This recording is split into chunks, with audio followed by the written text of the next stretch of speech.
Jithin computer സ്ക്രീനുകളിലെ നീലവെളിച്ചത്തിൽ സ്വന്തം യൗവനം മറന്നുവെച്ച 32കാരൻ. ഒരു പ്രമുഖ IT കമ്പനിയിലെ സീനിയർ പ്രൊജക്ട് മാനേജറായ അവൻ ലക്ഷ്യങ്ങളും ഡെഡ്ലൈനുകളും മാത്രമായിരുന്നു ജീവിതമെന്ന് വിശ്വസിച്ചിരുന്നു. രാവെന്നോ പകലെന്നോ ഇല്ലാതെ കമ്പനിക്ക് വേണ്ടി അധ്വാനിക്കുന്ന ജിതിന് സുഹൃത്തുക്കൾ വളരെ കുറവായിരുന്നു. ബന്ധുക്കളുമായി വലിയ അടുപ്പവും ഉണ്ടായിരുന്നില്ല. സ്നേഹിക്കാനോ സ്നേഹിക്കപ്പെടാനോ അവന് സമയമുണ്ടായിരുന്നില്ല. വിജയത്തിന്റെ പടവുകൾ ചവിട്ടിക്കയറുക എന്നതൊഴിച്ചാൽ മറ്റൊരു ചിന്തയും ആ മനസ്സിൽ അലയടിച്ചിരുന്നില്ല. കമ്പനിയുടെ അടുത്ത വൈസ് പ്രസിഡന്റ് സ്ഥാനത്തേക്കുള്ള ചർച്ചകൾ നടക്കുന്ന സമയമായിരുന്നു അത്. ആ സ്ഥാനത്തേക്ക് ഏറ്റവും അർഹനായ വ്യക്തി ജിതിൻ തന്നെയായിരുന്നു. അവന്റെ വർഷങ്ങളായുള്ള കഠിനാധ്വാനത്തിന്റെ ഫലം. എന്നാൽ കമ്പനിയുടെ MD ആയ രാജീവ് മേനോൻ സാറിന് മറ്റൊരു കാഴ്ചപ്പാടുണ്ടായിരുന്നു. പഴയ തലമുറക്കാരനായ അദ്ദേഹം കഴിവിനേക്കാളുപരി വ്യക്തി ജീവിതത്തിലെ അച്ചടക്കത്തിന് വലിയ പ്രാധാന്യം നൽകുന്ന ആളായിരുന്നു. ഒരു ബോർഡ് മീറ്റിംഗിന് ശേഷം രാജീവ് മേനോൻ ജിതിനെ തന്റെ ക്യാബിനിലേക്ക് വിളിപ്പിച്ചു. ജിതിൻ, നിന്റെ കഴിവ് എനിക്ക് നന്നായി അറിയാം. പക്ഷേ വൈസ് പ്രസിഡന്റ് എന്ന വലിയൊരു പദവിയിലേക്ക് ഒരാളെ പരിഗണിക്കുമ്പോൾ അയാൾക്ക് വൈകാരികമായ ഒരു സ്ഥിരത ഉണ്ടായിരിക്കണം. കുടുംബം എന്ന അടിത്തറയുള്ള ഒരാൾക്ക് ഒരു വലിയ ടീമിനെ ഒത്തൊരുമയോടെ കൊണ്ടുപോകാൻ കഴിയൂ എന്നാണ് എന്റെ വിശ്വാസം. ബാച്ചിലേഴ്സ് എപ്പോഴും സ്വതന്ത്രരാണ്. അവർക്ക് ഈ ഉത്തരവാദിത്തം എത്രത്തോളം താങ്ങാൻ കഴിയുമെന്നതിൽ എനിക്ക് സംശയമുണ്ട്. മേനോൻ സാർ തന്റെ നയം വ്യക്തമാക്കി. തന്റെ സ്വപ്ന പദവി കൈവിട്ടു പോകുമെന്ന് ജിതിന് മനസ്സിലായി. ആ നിമിഷത്തെ പരിഭ്രാന്തിയിൽ യാതൊരു മുന്നാലോചനയും ഇല്ലാതെ അവൻ ഒരു വലിയ നുണ പറഞ്ഞു. സാർ, ഞാൻ അവിവാഹിതനല്ല. ഞാൻ വിവാഹം കഴിച്ചതാണ്. തികച്ചും ലളിതമായി നടന്ന ഒരു രജിസ്റ്റർ വിവാഹമായിരുന്നത് കൊണ്ട് ആരെയും അറിയിക്കാൻ കഴിഞ്ഞില്ല. മേനോൻ സാറിന്റെ മുഖത്ത് പെട്ടെന്ന് ഒരു സന്തോഷം വിടർന്നു. അത് വളരെ നല്ലൊരു കാര്യമാണല്ലോ ജിതിൻ. നീ എന്താ ഇത് നേരത്തെ പറയാതിരുന്നത്? എന്തായാലും ഈ ശനിയാഴ്ച വൈകുന്നേരം നഗരത്തിലെ ആഡംബര റെസ്റ്റോറന്റിൽ നമുക്കൊരു ഡിന്നർ വെക്കാം. നിന്റെ ഭാര്യയെയും കൂട്ടി വരണം. എനിക്ക് അവളെ ഒന്ന് പരിചയപ്പെടാമല്ലോ. സമ്മതിക്കുകയല്ലാതെ ജിതിന് മറ്റു വഴികളില്ലായിരുന്നു. അവിടെ നിന്നാണ് അവന്റെ പ്രശ്നങ്ങൾ തുടങ്ങുന്നത്.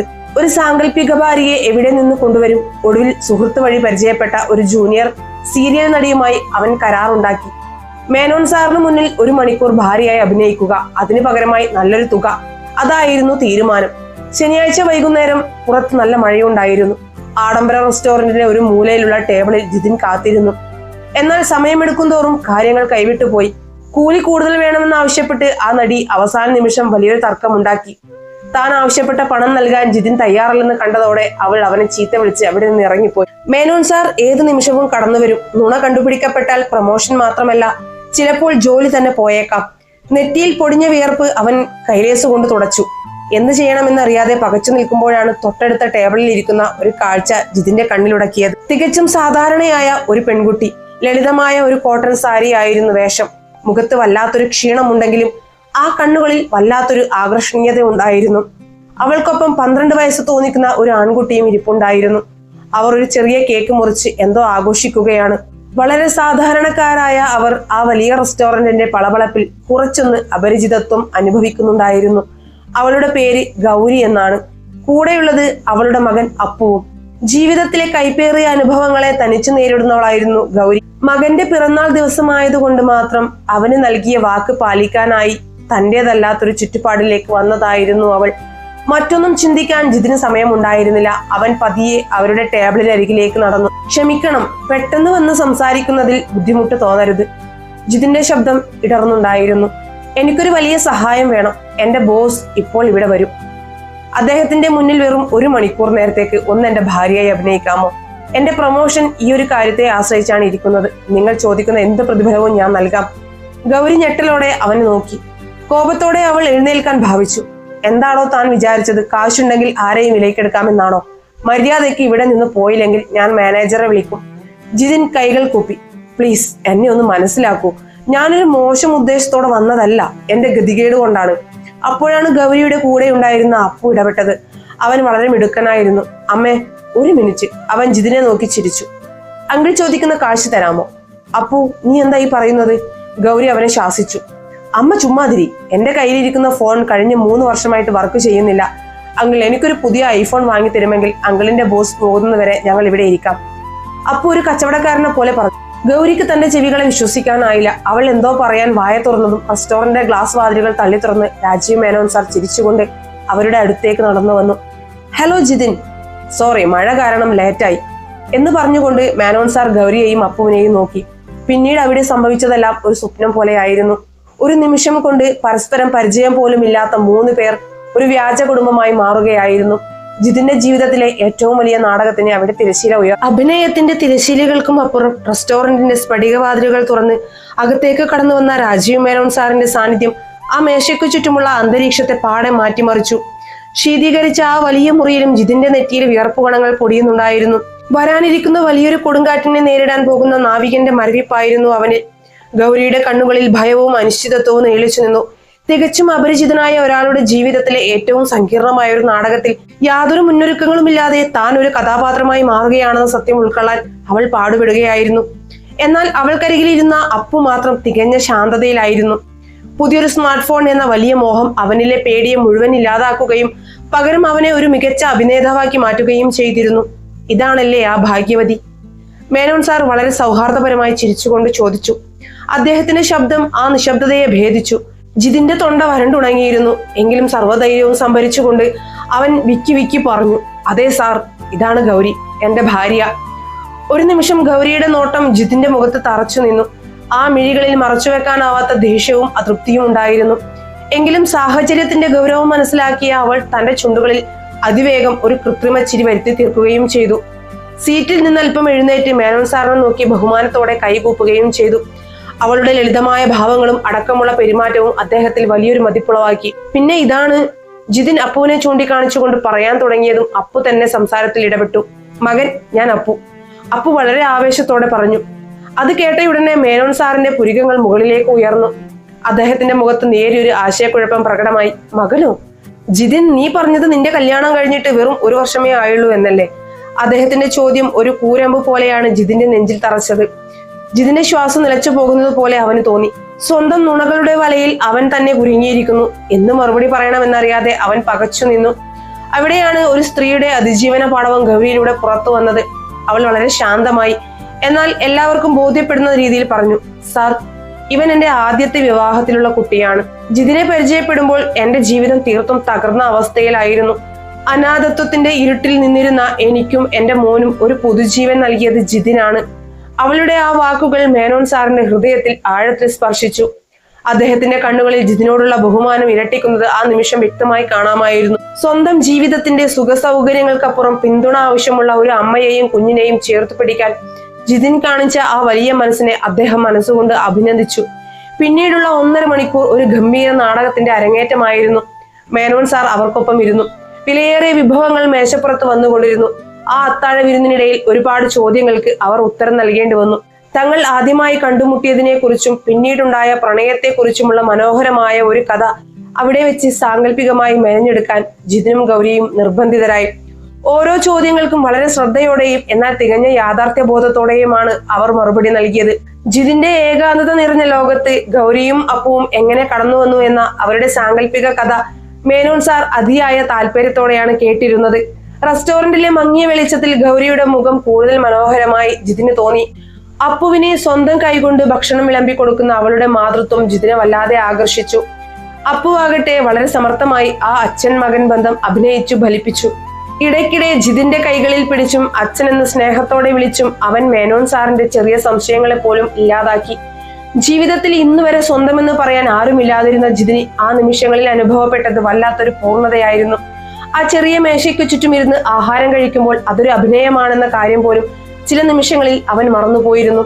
ഒരു കുടുംബത്തിന്റെ ചൂടും കരുതലും അവൻ ആദ്യമായി അനുഭവിച്ചറിയുകയായിരുന്നു. അത്താഴ വിരുന്നിനൊടുവിൽ യാത്ര പറയാനായി മേനോൻ സാർ എഴുന്നേറ്റു. ജിതിൻ, എനിക്ക് ഒരുപാട് സന്തോഷമായി. വളരെ മനോഹരമായ ഒരു കുടുംബമാണ് നിന്റേത്. ഗൗരിയെ പോലെ സ്നേഹമുള്ള ഒരു ഭാര്യയും അപ്പുവിനെ പോലെ മിടുക്കനായ ഒരു മകനുമുള്ള നിനക്ക് തീർച്ചയായും കമ്പനിയുടെ വലിയ ഉത്തരവാദിത്തങ്ങൾ ഏറ്റെടുക്കാൻ കഴിയും. വലിയൊരു പ്രതിസന്ധി ഒഴിഞ്ഞു പോയതിന്റെ ആശ്വാസത്തിൽ ജിതിൻ ദീർഘമായി നിശ്വസിച്ചു. എന്നാൽ മേനോൻ സാറിന്റെ അടുത്ത വാക്കുകൾ അവന്റെ നെഞ്ചിൽ തീ കോരിയിട്ടു. നാളെ വൈകുന്നേരം നമ്മുടെ കമ്പനിയുടെ വാർഷിക ആഘോഷമാണ്. എല്ലാ ജീവനക്കാരും കുടുംബസമേതമാണ് വരുന്നത്. നീ ഗൗരിയെയും അപ്പുവിനെയും കൂട്ടി തീർച്ചയായും വരണം. എന്റെ ഭാര്യയ്ക്ക് ഗൗരിയെ പരിചയപ്പെടുത്തി കൊടുക്കാൻ എനിക്ക് വല്ലാത്ത തിടുക്കമായി. അത് കേട്ട് ജിതിൻ തരിച്ചു നിന്നുപോയി. ഇല്ല എന്ന് പറയാൻ അവന് കഴിയുമായിരുന്നില്ല. അവൻ യാന്ത്രികമായി തലയാട്ടി. എല്ലാവർക്കും ശുഭരാത്രി നേർന്ന് മേനോൻ സാർ അവിടെ നിന്ന് ഇറങ്ങി. അദ്ദേഹം കണ്ണിൽ നിന്ന് അകന്നതും ഗൗരി കസേരയിൽ നിന്ന് ചാടി എഴുന്നേറ്റു. അവളുടെ മുഖം ദേഷ്യം കൊണ്ട് ചുവന്നു തുടുത്തിരുന്നു. നിങ്ങളുടെ നാടകം കഴിഞ്ഞല്ലോ. എന്റെ കടമ ഞാൻ തീർത്തു. ഇനി ഞങ്ങൾ പോകുന്നു. അവൾ തിരിഞ്ഞു നടക്കാൻ ഭാവിച്ചു. ജിതിൻ വേഗം അവളുടെ മുന്നിൽ കയറി നിന്നു. ഇരു കൈകളും കൂപ്പി അവൻ അപേക്ഷിച്ചു. ക്ഷമിക്കണം ഗൗരി, എനിക്ക് വേറെ വഴിയില്ലാഞ്ഞിട്ടാണ്. നിങ്ങൾ നാളെ കൂടി ഒന്ന് വരണം. ഒരു നാളെയുമില്ല, ഗൗരി പൊട്ടിത്തെറിച്ചു. ഏതോ ഒരാളോട് ഞാൻ എന്തിനാണ് എന്റെ ജീവിത കഥ പറഞ്ഞ് കണ്ണീർ വാർക്കുന്നത്? നിങ്ങളെ സഹായിക്കാൻ വേണ്ടി ഞാൻ എന്റെ പാവം മകനെ കൊണ്ടുവരെ നുണ പറയിപ്പിച്ചു. ഇനി ഒരു നിമിഷം പോലും ഈ കള്ളത്തരത്തിന് കൂട്ടുനിൽക്കാൻ എനിക്ക് കഴിയില്ല. നിങ്ങൾ എന്നെ വിട്ടേക്ക് പ്ലീസ് ഗൗരി. എന്റെ കരിയർ മുഴുവൻ നാളത്തെ ആ പാർട്ടിയിലാണ് ഇരിക്കുന്നത്. നിങ്ങൾ വന്നില്ലെങ്കിൽ എന്റെ കള്ളം പിടിക്കപ്പെടും, എന്റെ ജോലി വരെ നഷ്ടപ്പെടും. ജിതിന്റെ ശബ്ദം അങ്ങേയറ്റം കരുണാർദ്രമായിരുന്നു. തന്റെ സ്വപ്നങ്ങളെല്ലാം ഒരു ചീട്ടുകൊട്ടാരം പോലെ തകർന്നു വീഴാൻ പോകുന്നുവെന്ന ഭയം അവനെ ഗ്രസിച്ചിരുന്നു. അപ്പോഴാണ് വീണ്ടും അപ്പുവിന്റെ സ്വരം ഉയർന്നത്. അമ്മേ, നാളത്തെ പാർട്ടിക്ക് കൂടി നമ്മൾ പോയാൽ അങ്കിൾ എനിക്ക് ആ ഫോണിന്റെ കൂടെ പുതിയൊരു സ്മാർട്ട് വാച്ച് കൂടി വാങ്ങിത്തരും, അല്ലേ അങ്കിൾ? ഗൗരിക്ക് ദേഷ്യവും സങ്കടവും ഒരേ സമയം വരുന്നുണ്ടായിരുന്നു. തന്റെ മകന്റെ നിഷ്കളങ്കമായ ആഗ്രഹങ്ങളെ അവൾക്ക് ധിക്കരിക്കാൻ കഴിയുമായിരുന്നില്ല. ജീവിത പ്രാരാബ്ധങ്ങൾക്കിടയിൽ അവന് ഒന്നും വാങ്ങിക്കൊടുക്കാൻ തനിക്ക് കഴിയാറില്ലല്ലോ എന്ന സങ്കടം അവളെ അലട്ടി. ഒടുവിൽ തികഞ്ഞ നിസ്സഹായതയോടെ അവൾ ജിതിനെ നോക്കി ഒന്ന് നെടുവീർപ്പെട്ടു. അവളുടെ മൗനം സമ്മതമാണെന്ന് ജിതിൻ മനസ്സിലായി. ആ രാത്രി സ്വന്തം അപ്പാർട്ട്മെന്റിലേക്ക് മടങ്ങുമ്പോൾ പുറത്ത് മഴ അതിന്റെ സർവ്വശക്തിയോടെയും പെയ്യുന്നുണ്ടായിരുന്നു. കാറിന്റെ വൈപ്പറുകൾ ആ മഴവെള്ളത്തെ വകഞ്ഞു മാറ്റുമ്പോഴും ജിതിന്റെ ചിന്തകൾ മുഴുവൻ ഗൗരിയെയും അപ്പുവിനെയും കുറിച്ചായിരുന്നു. തന്റെ കരിയർ രക്ഷിച്ച ആ ചെറിയ കുടുംബത്തോട് അവന് പറഞ്ഞറിയിക്കാനാവാത്ത കടപ്പാട് തോന്നി. ആ വലിയ ഫ്ളാറ്റിലെ ഏകാന്തതയിലേക്ക് കയറി ചെല്ലുമ്പോൾ ജീവിതത്തിൽ ആദ്യമായി അവൻ ആഗ്രഹിച്ചു പോയി, ഇതെല്ലാം ഒരു അഭിനയമായിരുന്നില്ലെങ്കിൽ എത്ര നന്നായേനെ എന്ന്. ഒരു പക്ഷേ ആ മഴയുള്ള രാത്രി അവന്റെ വരണ്ട ജീവിതത്തിന്റെ പുതിയൊരു അധ്യായത്തിന് തുടക്കം കുറിക്കുകയായി. പിറ്റേന്ന് രാവിലെ നഗരത്തെ പുണർന്നു നിൽക്കുന്ന മഞ്ഞുകണങ്ങളെ പോലെ ജിതിന്റെ മനസ്സിന് പുതിയൊരു കുളിർമ പടർന്നിരുന്നു. കരിയറിന്റെ അനന്തമായ തിരക്കുകൾക്കിടയിൽ അവൻ എവിടെയോ വെച്ച് നഷ്ടപ്പെട്ടു പോയതെന്തൊക്കെയോ ആ ഒരൊറ്റ രാത്രി കൊണ്ട് തിരികെ കിട്ടിയതുപോലെ അവന് തോന്നി. ഓഫീസിലെ ഫയലുകളിലും മീറ്റിങ്ങുകളിലും ശ്രദ്ധ കേന്ദ്രീകരിക്കാൻ അവന് കഴിഞ്ഞില്ല. അവന്റെ ചിന്തകളിൽ മുഴുവൻ ഗൗരിയുടെ ആ വലിയ കണ്ണുകളും അപ്പുവിന്റെ കുറുമ്പ് നിറഞ്ഞ ചിരിയുമായിരുന്നു. അതൊരു വ്യാജ കുടുംബമാണെങ്കിൽ പോലും അവരെ വീണ്ടും കാണാമെന്ന ചിന്ത അവനെ വല്ലാത്തൊരു ആവേശം നിറച്ചു. ആ വൈകുന്നേരത്തിനായി അവൻ ഓരോ നിമിഷവും എണ്ണി എണ്ണി കാത്തിരുന്നു. വൈകുന്നേരം 5 മണിയോടെ ജിതിൻ തന്റെ കാറുമായി ഗൗരി പറഞ്ഞുകൊടുത്ത വിലാസത്തിലേക്ക് തിരിച്ചു. നഗരത്തിന്റെ ബഹളങ്ങളിൽ നിന്നകലെ ശാന്തമായ ഒരു ചെറിയ വാടക വീട്ടിലായിരുന്നു അവളുടെ താമസം. പോകുന്ന വഴിയിൽ ഒരു പ്രമുഖ വസ്ത്രവ്യാപാരശാലയിൽ കയറി അവൻ അവർക്കായി ചില സമ്മാനങ്ങൾ വാങ്ങി. കോർപ്പറേറ്റ് പാർട്ടിയുടെ പളപളപ്പിൽ ഗൗരിക്ക് യാതൊരുവിധ അപകർഷതാബോധവും തോന്നരുതെന്ന് അവന് നിർബന്ധമുണ്ടായിരുന്നു. ഗൗരിക്കായി മനോഹരമായ ഒരു സിൽക്ക് സാരിയും അപ്പുവിന് ഒരു സ്യൂട്ടുമായിരുന്നു അവൻ വാങ്ങിയത്. ആ ചെറിയ വീടിന്റെ മുറ്റത്ത് കാർ നിർത്തുമ്പോൾ ജിതിന്റെ ഹൃദയം വല്ലാതെ മിടിക്കുന്നുണ്ടായിരുന്നു. വാതിൽ തുറന്നു വന്ന അപ്പു അവനെ കണ്ട് സന്തോഷത്തോടെ തുള്ളിച്ചാടി. ജിതിൻ സമ്മാനപ്പൊതികൾ അവർക്ക് നേരെ നീട്ടി. ഇതൊരു കടപ്പാടായി കാണരുത്, ഇന്നത്തെ പാർട്ടിക്ക് ഇത് അണിഞ്ഞു വരണമെന്ന് എനിക്കൊരു ആഗ്രഹമുണ്ട്, അവൻ വളരെ വിനയത്തോടെ പറഞ്ഞു. ഗൗരി ആദ്യം വിസമ്മതിച്ചെങ്കിലും ജിതിന്റെ കണ്ണുകളിലെ ആത്മാർത്ഥത കണ്ട് അവൾക്കത് നിരസിക്കാൻ കഴിഞ്ഞില്ല. അരമണിക്കൂറിന് ശേഷം ആ വീടിന്റെ പടിയിറങ്ങി വന്ന ഗൗരിയെ കണ്ടപ്പോൾ ജിതിൻ ശരിക്കും അത്ഭുതപ്പെട്ടു പോയി. കടും നീല നിറത്തിലുള്ള ആ കാഞ്ചീപുരം സിൽക്ക് സാരിയിൽ അവൾ ഒരു രാജകുമാരിയെ പോലെ തോന്നിപ്പിച്ചു. കഴുത്തിൽ കിടന്നിരുന്ന ചെറിയ സ്വർണമാലയും നെറ്റിയിലെ ചെറിയ സിന്ദൂരപ്പൊട്ടും അവളുടെ തനതായ സൗന്ദര്യത്തിന് മാറ്റുകൂട്ടി. അധികം ചമയങ്ങളില്ലാതെ തന്നെ അവളുടെ ആ പ്രകൃതിദത്തമായ ശാലീനത ജിതിന്റെ കണ്ണുകളെ പിടിച്ചു നിർത്തി. സ്യൂട്ടണിഞ്ഞ അപ്പുവും വളരെ മിടുക്കനായി കാണപ്പെട്ടു. കാറിന്റെ പിൻസീറ്റിൽ അപ്പുവും മുൻസീറ്റിൽ ഗൗരിയും കയറിയപ്പോൾ ജിതിന്റെ മനസ്സിൽ ഇതുവരെ അനുഭവിച്ചിട്ടില്ലാത്ത ഒരു സംതൃപ്തി നിറഞ്ഞു നിന്നു. വണ്ടി സ്റ്റാർട്ട് ചെയ്യുമ്പോൾ റിയർ വ്യൂ മിററിലൂടെ അവൻ ഗൗരിയെ ഒന്ന് പാളി നോക്കി. അവളുടെ മുഖത്ത് ചെറിയൊരു നാണം വിരിയുന്നത് അവൻ കണ്ടു. നഗരത്തിലെ ഏറ്റവും വലിയ 5 സ്റ്റാർ ഹോട്ടലിലെ ഹാളിലായിരുന്നു കമ്പനിയുടെ വാർഷികാഘോഷം സംഘടിപ്പിച്ചിരുന്നത്. വർണ്ണശബളമായ വിളക്കുകളാലും വിലയേറിയ അലങ്കാരങ്ങളാലും ആ ഹാൾ മനോഹരമായി സജ്ജീകരിച്ചിരുന്നു. പാശ്ചാത്യ സംഗീതത്തിന്റെ നേർത്ത താളം അവിടെ ഒഴുകി നടപ്പുണ്ടായിരുന്നു. കാറിൽ നിന്നിറങ്ങി അവൾക്കൊപ്പം ഹാളിലേക്ക് നടക്കുമ്പോൾ ജിതിന്റെ നെഞ്ചിൽ നേരിയ ഭയം ഉടലെടുത്തു. എങ്കിലും അവളും അപ്പുവും കൂടെയുണ്ടെന്നത് അവന് വലിയൊരു ധൈര്യം നൽകി. അവർ ഹാളിലേക്ക് പ്രവേശിച്ചതും എല്ലാവരുടെയും കണ്ണുകൾ അവരിലേക്ക് തിരിഞ്ഞു. എപ്പോഴും തനിച്ചു മാത്രം കാണാറുള്ള കണിശക്കാരനായ ജിതിൻ മോഹൻ അതീവ സുന്ദരിയായ ഒരു സ്ത്രീയുടെയും കുട്ടിയുടെയും ഒപ്പം നടന്നു വരുന്നത് സഹപ്രവർത്തകർക്കിടയിൽ വലിയ അത്ഭുതം സൃഷ്ടിച്ചു. രാജീവ് മേനോൻ സാർ അവരെ കണ്ടയുടനെ തന്റെ ഭാര്യയുമായി അടുത്തേക്ക് വന്നു. ദേ, ഞാൻ പറഞ്ഞ ജിതിന്റെ ഭാര്യ ഗൗരി, പിന്നെ ഇവൻ അപ്പു. അദ്ദേഹം വളരെ അഭിമാനത്തോടെ പരിചയപ്പെടുത്തി. മേനോൻ സാറിന്റെ ഭാര്യ വളരെ സ്നേഹത്തോടെ ഗൗരിയെ ചേർത്ത് പിടിച്ചു. പിന്നീട് അവിടെ നടന്നതെല്ലാം ഒരു മനോഹരമായ സ്വപ്നം പോലെയായിരുന്നു. ജിതിന്റെ സഹപ്രവർത്തകരെല്ലാം ഗൗരിയെ പരിചയപ്പെടാൻ ചുറ്റും കൂടി. എങ്ങനെയാണ് അവർ കണ്ടുമുട്ടിയതെന്ന ചോദ്യത്തിന് തലേ ദിവസം അവർ മെനഞ്ഞെടുത്ത ആ മനോഹരമായ കഥ ഗൗരി വളരെ ഭംഗിയായി അവതരിപ്പിച്ചു. അവളുടെ സംസാരത്തിലെ സത്യസന്ധതയും വിനയവും കേട്ടുനിന്നവരെയൊക്കെ ആകർഷിച്ചു. അഭിനയമാണെന്ന് അറിയാമായിരുന്നിട്ടും ആ വാക്കുകൾ കേട്ട് ജിതിൻ അവളിൽ കൂടുതൽ അനുരക്തനാവുകയായിരുന്നു. താൻ ഇത്രകാലം അന്വേഷിച്ചിരുന്ന ശാന്തതയും സ്നേഹവുമാണ് ഈ പെൺകുട്ടിയിലൂടെ തനിക്ക് ലഭിക്കുന്നതെന്ന് അവന്റെ ഹൃദയം മന്ത്രിച്ചു. പാർട്ടിയുടെ തിരക്കുകളിൽ നിന്ന് മാറി ഹാളിലെ വലിയൊരു ഗ്ലാസ് ജാലകത്തിനരികിൽ അവർ രണ്ടുപേരും മാത്രമായി നിൽക്കുന്ന ഒരു നിമിഷമുണ്ടായി. പുറത്തു പെയ്യുന്ന മഴത്തുള്ളികൾ ഗ്ലാസ്സിൽ വരയ്ക്കുന്ന കോലങ്ങൾ നോക്കി നിൽക്കുകയായിരുന്നു ഗൗരി. ജിതിൻ അവളുടെ അടുത്തേക്ക് ചെന്നു. എനിക്ക് എങ്ങനെ നന്ദി പറയണമെന്ന് അറിയില്ല ഗൗരി. എന്റെ ജീവിതത്തിൽ ഇത്രയും മനോഹരമായ ഒരു സായാഹ്നം ഇതുവരെ ഉണ്ടായിട്ടില്ല, അവൻ പതുക്കെ പറഞ്ഞു. ഗൗരി അവനെ നോക്കി മനോഹരമായി ഒന്ന് പുഞ്ചിരിച്ചു. അവളുടെ മനസ്സിലെ മഞ്ഞുരുകുന്നതിന്റെ സൂചനയായിരുന്നു ആ പുഞ്ചിരി. അവരുടെ കണ്ണുകൾ തമ്മിൽ ഉടക്കി നിന്ന ആ നിമിഷത്തിൽ വാക്കുകൾക്ക് അതീതമായ എന്തോ ഒന്ന് അവിടെ ജനിക്കുകയായിരുന്നു. എന്നാൽ ആ സന്തോഷത്തിന് അധികം ആയുസ്സുണ്ടായിരുന്നില്ല. പെട്ടെന്നാണ് പിന്നിൽ നിന്നും വളരെ പരുക്കനായ ഒരു ശബ്ദം അവർ കേട്ടത്. ഗൗരി, നീ എന്താ ഇവിടെ? ആ ശബ്ദം കേട്ടതും ഗൗരിയുടെ മുഖത്ത് ചിരി മാഞ്ഞു. അവൾ ഞെട്ടലോടെ തിരിഞ്ഞു നോക്കി. അവിടെ നിൽക്കുന്നയാളെ കണ്ട് അവളുടെ സിരകളിൽ ചോര ഉറയുന്നത് പോലെ തോന്നി. ജിതിനും അത്ഭുതത്തോടെ അയാളെ നോക്കി. അത് ഹരിദത്ത് ആയിരുന്നു, കമ്പനിയിലെ മറ്റൊരു സീനിയർ മാനേജർ, ജിതിന്റെ ഏറ്റവും വലിയ എതിരാളി. പ്രൊമോഷന് വേണ്ടി ജിതിനോട് മത്സരിക്കുന്നവൻ. ഹരിദത്തിന്റെ കണ്ണുകളിൽ പകയും പുച്ഛവും നിറഞ്ഞു നിന്നിരുന്നു. അയാൾ ഗൗരിയെയും ജിതിനെയും മാറി മാറി നോക്കി വഷളൻ ചിരിയോട് ചോദിച്ചു, എന്താ ഗൗരി ഇത്? നീ ഇവന്റെ ഭാര്യയെ അഭിനയിക്കുകയാണോ? അതോ പണത്തിന് വേണ്ടി നീ പുതിയ അടവുകൾ തുടങ്ങിയോ? ഹരിദത്തിന്റെ വാക്കുകൾ പൂർത്തിയാകും മുമ്പേ ജിതിൻ മുന്നിലേക്ക് കയറി നിന്നു. ഗൗരിയെ അപമാനിക്കുന്നത് കേട്ടു നിൽക്കാൻ അവന് കഴിയുമായിരുന്നില്ല. പക്ഷേ ആ നിമിഷമാണ് തന്റെ കാലിനടിയിലെ മണ്ണൊലിച്ചു പോകുന്ന ആ വലിയ സത്യം ജിതിൻ തിരിച്ചറിയുന്നത്. വർഷങ്ങൾക്ക് മുൻപേ ഗൗരിയെയും കുഞ്ഞിനെയും ഉപേക്ഷിച്ചു പോയ അവളുടെ മുൻ ഭർത്താവായിരുന്നു അവന് മുന്നിൽ നിൽക്കുന്ന ഹരിദത്ത്. ആ വലിയ ഹാളിലെ സംഗീതത്തിന് താളം നിലയ്ക്കുന്നത് പോലെ ജിതിന് തോന്നി. താൻ പണിതുയർത്തിയ നുണകളുടെ ചീട്ടുകൊട്ടാരം ഒരൊറ്റ നിമിഷം കൊണ്ട് തകർന്നു വീഴുന്നതിന്റെ ശബ്ദം അവൻ കേട്ടു. അവിടെ കൂടിയിരുന്ന എല്ലാവരുടെയും നോട്ടം അവരിലേക്ക് നീണ്ടു. രാജീവ് മേനോൻ സാറും ആൾക്കൂട്ടത്തിനിടയിലൂടെ അവർക്കരികിലേക്ക് നടന്നു വരുന്നുണ്ടായിരുന്നു. ആഡംബരങ്ങൾ നിറഞ്ഞ ആ ഹാളിലെ വർണ്ണവിളക്കുകൾക്ക് പെട്ടെന്ന് പ്രകാശം മങ്ങിയതുപോലെ ജിതിന് തോന്നി. താൻ കാലുറപ്പിച്ചു നിന്നിരുന്ന ഭൂമി നെടുകെ പിളർന്നു മാറുന്നതിന്റെ നടുക്കമായിരുന്നു അവനിൽ. സ്പീക്കറുകളിൽ ഒഴുകി നടന്നിരുന്ന പാശ്ചാത്യ സംഗീതത്തിന്റെ നേർത്ത താളത്തെ കീറിമുറിച്ചുകൊണ്ട് ഹരിദത്തിന്റെ പരിഹാസം നിറഞ്ഞ അലർച്ച അവിടെയൊക്കെ പ്രതിധ്വനിച്ചു. അവിടെ കൂടിയിരുന്ന കമ്പനിയിലെ ഉദ്യോഗസ്ഥരുടെയും അവരുടെ കുടുംബാംഗങ്ങളുടെയും കണ്ണുകൾ ഒരേ സമയം അവരിലേക്ക് തിരിഞ്ഞു. ആൾക്കൂട്ടത്തെ വകഞ്ഞു മാറ്റി കമ്പനിയുടെ MD ആയ രാജീവ് മേനോൻ സാർ അവിടേക്ക് നടന്നു വരുന്നത് ജിതിൻ കണ്ടു. അദ്ദേഹത്തിന്റെ മുഖത്ത് അമ്പരപ്പും ദേഷ്യവും ഒരുപോലെ നിഴലിച്ചിരുന്നു. എന്താ ഇവിടെ നടക്കുന്നത്? ഹരിദത്ത്, നീ എന്താണ് ഈ പറയുന്നത്? മേനോൻ സാർ ഗൗരവത്തോടെ ചോദിച്ചു. ഹരിദത്തിന്റെ മുഖത്ത് ഒരു വിജയച്ചിരി വിടർന്നു. തന്റെ ഏറ്റവും വലിയ ശത്രുവിനെ തകർക്കാൻ കിട്ടിയ ഏറ്റവും മികച്ച അവസരം അവൻ ശരിക്കും ആസ്വദിക്കുകയായിരുന്നു. സാർ, ഇവൻ നിങ്ങളെയും ഈ കമ്പനിയെയും ഒന്നടങ്കം വിഡ്ഢിയാക്കുകയാണ്, ഹരിദത്ത് ജിതിനെ ചൂണ്ടിക്കൊണ്ട് പറഞ്ഞു.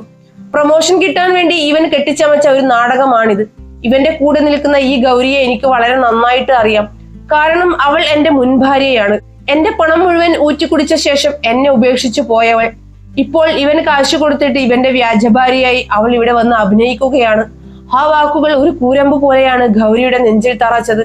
വർഷങ്ങൾക്ക് മുമ്പ് മറ്റൊരു സ്ത്രീക്ക് വേണ്ടി തന്നെയും കൈക്കുഞ്ഞായ അപ്പുവിനെയും തെരുവിലേക്ക് വലിച്ചെറിഞ്ഞവനാണ് യാതൊരു ഉളുപ്പുമില്ലാതെ എല്ലാവർക്കും മുന്നിൽ വെച്ച് അവളെ അപമാനിക്കുന്നത്. അവളുടെ കണ്ണുകളിൽ നിന്നും കണ്ണുനീർ ധാരധാരയായി ഒഴുകാൻ തുടങ്ങി. താൻ നേരിടുന്ന ഈ അപമാനഭാരത്തിൽ നിന്നും എങ്ങനെ ഓടി ഒളിക്കണമെന്നറിയാതെ അവൾ വിറച്ചു നിൽക്കുകയായിരുന്നു. സാർ, ഇവൾക്ക് പണം കൊടുത്താൽ ഏത് വേഷവും ഇവൾ കിട്ടും. ഹരിദത്ത് വീണ്ടും വായ തുറന്നതും അതുവരെ മിണ്ടാതെ നിന്നിരുന്ന അപ്പു മുന്നോട്ടേക്ക് കുതിച്ചു. എന്റെ അമ്മയെക്കുറിച്ച് ഇനി ഒരു വാക്ക് നീ അനാവശ്യം പറഞ്ഞാൽ. 12കാരനായ അപ്പുവിന്റെ കണ്ണുകളിൽ വല്ലാത്തൊരു അഗ്നി ഉണ്ടായിരുന്നു. നിങ്ങൾ എനിക്ക് ജന്മം നൽകി എന്നത് ശരിയാണ്, പക്ഷെ അച്ഛൻ എന്ന് വിളിക്കാൻ എനിക്ക് അറപ്പാണ്. സ്വന്തം സുഖത്തിന് വേണ്ടി ഞങ്ങളെ പെരുവഴിയിലാക്കിയ നിങ്ങൾക്കൊക്കെ മറ്റുള്ളവരെ പറ്റി പറയാൻ എന്ത് യോഗ്യതയാണുള്ളത്? ഒരു ചെറിയ കുട്ടിയുടെ മുന്നിൽ വെച്ച് എല്ലാവരുടെയും മുൻപിൽ അപമാനിതയായതിന്റെ ദേഷ്യം ഹരിദത്തിന്റെ സമനില തെറ്റിച്ചു. എടാ കോപ്പേ എന്ന് അലറിക്കൊണ്ട് അവൻ അപ്പുവിന്റെ കവിളിലേക്ക് ആഞ്ഞടിക്കാൻ കൈകൾ ഉയർത്തി. എന്നാൽ ആ കൈകൾ ലക്ഷ്യസ്ഥാനത്ത് എത്തും മുൻപേ വായുവിൽ വെച്ച് മറ്റാരോ അത് ഇറുകെ പിടിച്ചിരുന്നു. ഹരിദത്ത് ഞെട്ടിത്തിരിഞ്ഞു നോക്കി. ജിതിനായിരുന്നു അത്. അവന്റെ കണ്ണുകളിൽ മുമ്പെങ്ങും കാണാത്ത ഒരു രൗദ്രഭാവം ഉണ്ടായിരുന്നു. അവനിലെ കരിയർ മോഹിയായ കോർപ്പറേറ്റ് അടിമ ആ നിമിഷം മരിച്ചു വീണു. പകരം സ്നേഹിക്കുന്നവരെ സംരക്ഷിക്കാൻ ഏതറ്റം വരെയും പോകുന്ന ഒരു യഥാർത്ഥ പുരുഷൻ അവിടെ ജനിക്കുകയായിരുന്നു. ഹരിദത്തിന്റെ കൈ പിടിച്ച് പുറകോട്ട് ആഞ്ഞടിച്ച് ജിതിൻ ഗർജിച്ചു. എന്റെ മോന്റെ മേൽ കൈവെക്കാൻ മാത്രം നീ വളർന്നോടാ.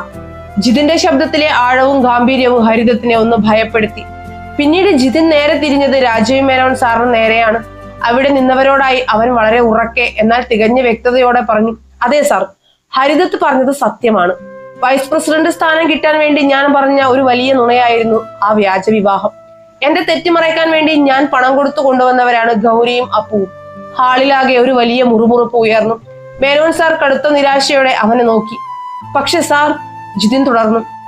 അവന്റെ സ്വരം പെട്ടെന്ന് വളരെ മൃദുവായി. ഇവർ എനിക്ക് വെറും അപരിചിതർ മാത്രമായിരുന്നു. എന്നാൽ ഇന്നലെ രാത്രി നമ്മൾ ഒരുമിച്ചിരുന്ന് ഭക്ഷണം കഴിക്കുമ്പോൾ ഇവർ എന്റെ ജീവിതത്തിലേക്ക് കടന്നു വന്ന ഒരു വ്യാജ കഥ നമ്മൾ മെനഞ്ഞെടുത്തിരുന്നല്ലോ. ആ കഥ മാത്രമായിരുന്നു കള്ളം. എന്നാൽ ആ ഒരൊറ്റ രാത്രി കൊണ്ട് ഈ കുടുംബം എനിക്ക് നൽകിയ സ്നേഹവും കരുതലും ഒരിക്കലും കള്ളമായിരുന്നില്ല. ജീവിതത്തിൽ ഇന്ന് വരെ സ്നേഹിക്കപ്പെടാൻ ആരുമില്ലാതിരുന്ന എനിക്ക് ഈ ലോകത്തിലെ ഏറ്റവും വലിയ സന്തോഷം എന്താണെന്ന് ഇവർ കാട്ടിത്തന്നു. ജിതിൻ ഗൗരിയുടെ അരികിലേക്ക് നടന്നു.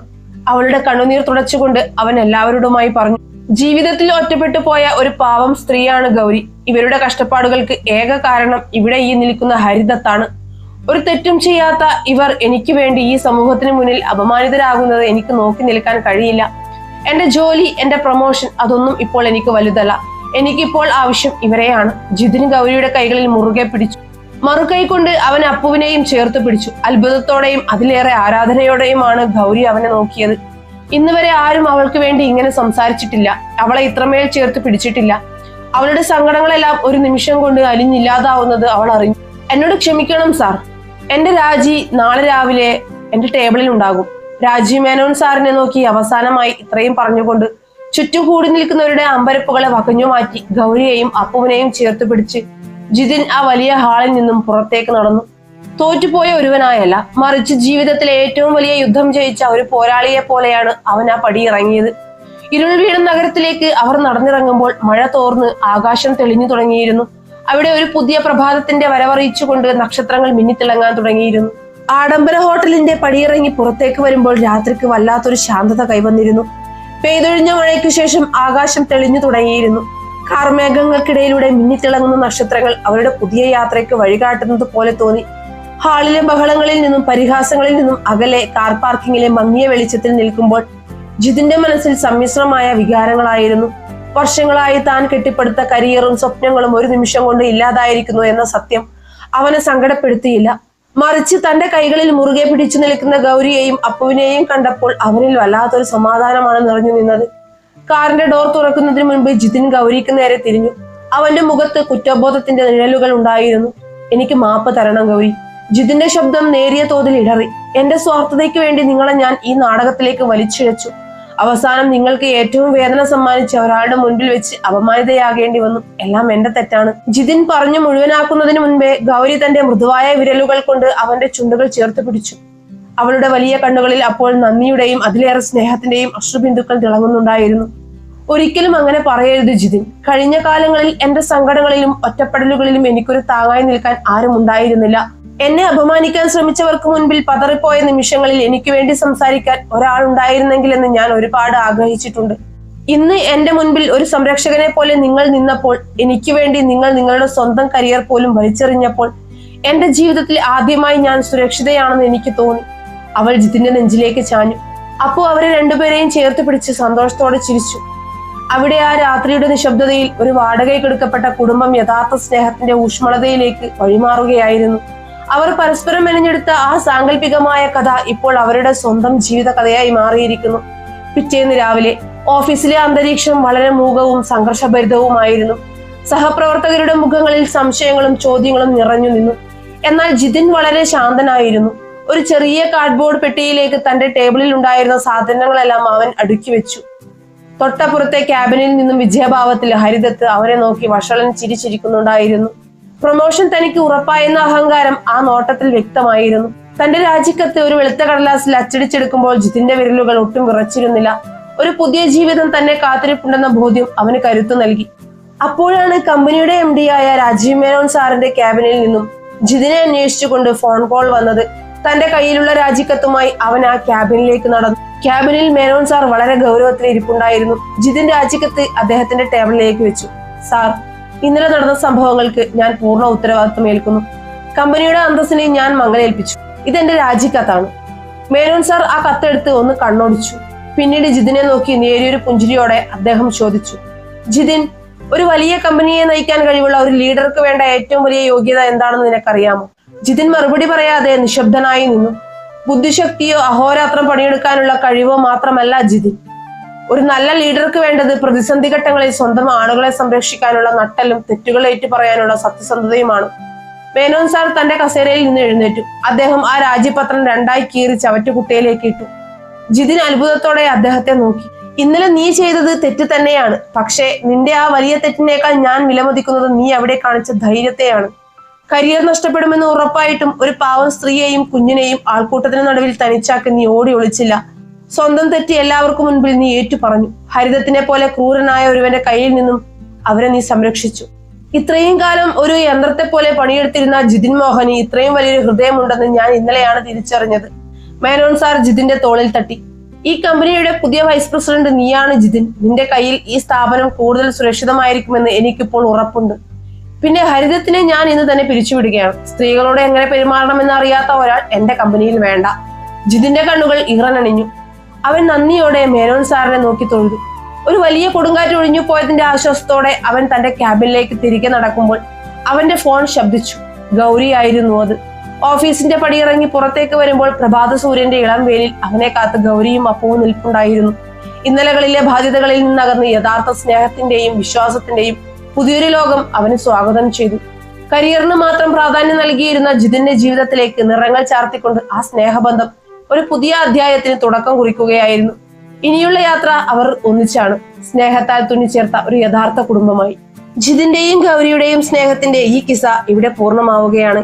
യന്ത്രങ്ങളെ പോലെ കുതിച്ചു പായുന്ന നമ്മുടെ ഈ ആധുനിക ജീവിതം നമ്മോട് പറയുന്ന ഏറ്റവും വലിയ സത്യം എന്താണെന്ന് ചിന്തിച്ചിട്ടുണ്ടോ? നാം രാവെന്നോ പകലെന്നോ ഇല്ലാതെ വെട്ടിപ്പിടിക്കാൻ ശ്രമിക്കുന്ന പദവികളും സമ്പത്തും ആർക്കു വേണ്ടിയാണ്? പകൽ മുഴുവൻ അധ്വാനിച്ച് തളർന്ന് സ്വന്തം ഇടങ്ങളിലേക്ക് മടങ്ങിയെത്തുമ്പോൾ സ്നേഹത്തോടെ ഒന്ന് ചേർത്ത് പിടിക്കാൻ, സങ്കടങ്ങളിൽ ഒരു താങ്ങാകാൻ ആരുമില്ലെങ്കിൽ ആ ജീവിതം എത്ര ശൂന്യമാണ്. കോർപ്പറേറ്റ് ലോകത്തെ വെറും ഒരു കളിപ്പാവയായിരുന്ന ജിതിൻ ഗൗരിയുടെയും അപ്പുവിന്റെയും കൈകൾ ചേർത്ത് പിടിച്ചപ്പോൾ അവൻ നേടിയത് ഈ ലോകത്തെ ഏറ്റവും വലിയ സമ്പത്താണ്. പകരമില്ലാത്ത സ്നേഹം എന്ന സമ്പത്ത്. സ്വാർത്ഥതയുടെ ലോകത്ത് സത്യത്തിനു വേണ്ടിയും നിസ്സഹായരായ മനുഷ്യർക്ക് വേണ്ടിയും സ്വന്തം നേട്ടങ്ങൾ പോലും മറന്ന് ശബ്ദമുയർത്തുമ്പോൾ നാം ഒരിക്കലും പരാജയപ്പെടുന്നില്ല. മറിച്ച് കൂടുതൽ ഹൃദയങ്ങളെ സ്വന്തമാക്കുകയാണ് ചെയ്യുന്നതെന്ന് ഈ കഥ നമ്മെ ഓർമ്മിപ്പിക്കുന്നു. നിങ്ങളുടെ ജീവിതത്തിലും ഇതുപോലെ ആരുടെയെങ്കിലും ചേർത്ത് പിടിക്കലുകൾ ഉണ്ടായിട്ടുണ്ടോ? നിങ്ങളുടെ ജീവിതത്തെ മാറ്റിമറിച്ച ഇത്തരം അനുഭവങ്ങൾ താഴെ കമന്റ് ബോക്സിൽ കുറിക്കാൻ മറക്കരുത്. നിങ്ങളുടെ ഓരോ വാക്കുകളും ഞങ്ങൾക്ക് വലിയ പ്രചോദനമാണ്. ഈ മനോഹരമായ കഥ നിങ്ങളുടെ ഹൃദയത്തെ ചെറുതായെങ്കിലും സ്പർശിച്ചുവെങ്കിൽ തീർച്ചയായും വീഡിയോ ലൈക്ക് ചെയ്യുക. ഈ സ്നേഹത്തിന്റെ സന്ദേശം കൂടുതൽ പേരിലേക്ക് എത്താൻ നിങ്ങളുടെ സുഹൃത്തുക്കൾക്കും പ്രിയപ്പെട്ടവർക്കും ഇത് പരമാവധി ഷെയർ ചെയ്ത് നമ്മളെ സപ്പോർട്ട് ചെയ്യുക. തുടർന്നും ഇതുപോലുള്ള വൈകാരികവും സ്നേഹനിർഭരവുമായ കഥകൾ നിങ്ങളിലേക്ക് എത്താൻ ചാനൽ സബ്സ്ക്രൈബ് ചെയ്യുക. പുതിയ വീഡിയോകൾ നിങ്ങളെ തേടിയെത്താൻ ബെല്ലൈക്കൺ കൂടി അമർത്താൻ ഓർക്കുമല്ലോ.